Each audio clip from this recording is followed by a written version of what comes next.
পাক নাগরিক আজাদ মল্লিকের কাছে তিনটি দেশের পরিচয়পত্র রয়েছে। পাসপোর্ট জালিয়াতি কাণ্ডে চার্জশিটে চাঞ্চল্যকর দাবি ইডির। টেলিফোনে রয়েছেন আমাদের প্রতিনিধি প্রকাশ সিনহা। প্রকাশ, ইডির তরফে যে চার্জশিট পেশ করা হয়েছে তাতে কি কি তথ্য উঠে এসেছে?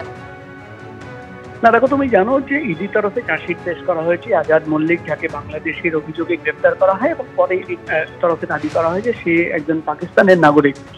এই চার্জশিটে ইডির তরফে যে বিস্ফোরক অভিযোগ আনা হচ্ছে বা চাঞ্চল্যকর দাবি করা হচ্ছে যে তার বাড়িতে বা তার বিভিন্ন জায়গা থেকে তল্লাশি অভিযান চালিয়ে 8টি পরিচয়পত্র পাওয়া গেছে।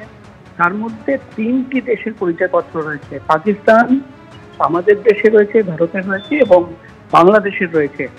অর্থাৎ এই 3টি দেশের পরিচয়পত্র, পাকিস্তানের ড্রাইভিং লাইসেন্স পাওয়া গেছে, বাংলাদেশের ড্রাইভিং লাইসেন্স পাওয়া গেছে, ইন্ডিয়া এবং বাংলাদেশের পাসপোর্ট পাওয়া গেছে, এমন দাবি কিন্তু এই চার্জশিটে করা হচ্ছে।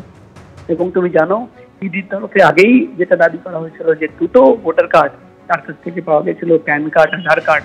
অর্থাৎ যেটা ইডির তরফে দাবি করা হচ্ছে যে একজন ব্যক্তি যে বহু বছর ধরে আমাদের কলকাতা শহরে থাকছে, তার কাছ থেকে তিনটি দেশের পরিচয়পত্র পাওয়া যাচ্ছে।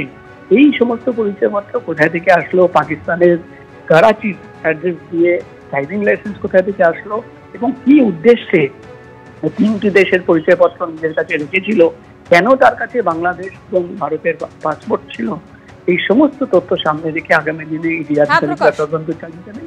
কিন্তু এই চার্জশিটে এমনই চাঞ্চল্যকর দাবি ইডির তরফে করা হয়েছে। ধন্যবাদ। এদিকে আজ থেকে শুরু হচ্ছে স্কুল সার্ভিস কমিশনের শিক্ষক নিয়োগের ফর্ম ফিল আপ। 2016 পর 2025 9 বছর পর সরকারি স্কুলগুলিতে শিক্ষক নিয়োগের ফর্ম ফিল আপ শুরু হচ্ছে।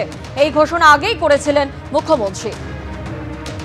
সেই নিয়ে নিয়োগ বিজ্ঞপ্তির বিরোধিতায় আন্দোলনের ঝাঁজ বাড়াচ্ছে চাকরিহারা শিক্ষকদের একাংশ।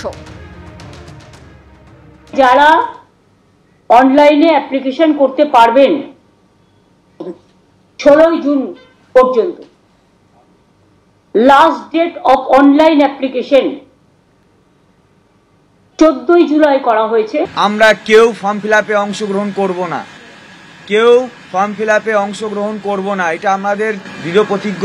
যে নিয়োগ করা হচ্ছে, যে গেজেট পাবলিশ হয়েছে, সেই গেজেটও কিন্তু সুপ্রিম কোর্টের অর্ডারের পরিপন্থী এবং বিরুদ্ধে গিয়ে তৈরি হওয়ার গেজেট।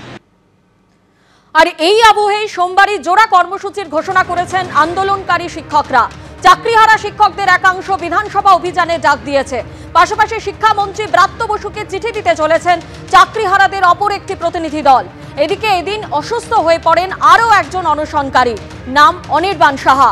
তাকে আরজিকর হাসপাতালে নিয়ে যাওয়া হয়।